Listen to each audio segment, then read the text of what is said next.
আমি আমায় যতবার পৃথিবীতে পাঠাস না কেন, তুই আমার জীবনে দুঃখ আর কষ্ট দিবি।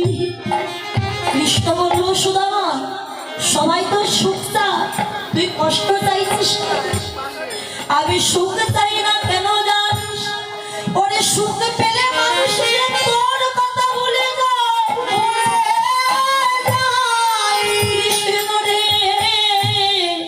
তাই যে সুখ পেলে আমি তোর কথা ভুলে যাব, সেই সুখ আমি চাই না কৃষ্ণ। এমন দুঃখ এমন কষ্ট দিবি যেন দণ্ডে দণ্ডে পলে পলে আমি হা কৃষ্ণ বলে আমি কাঁদিতে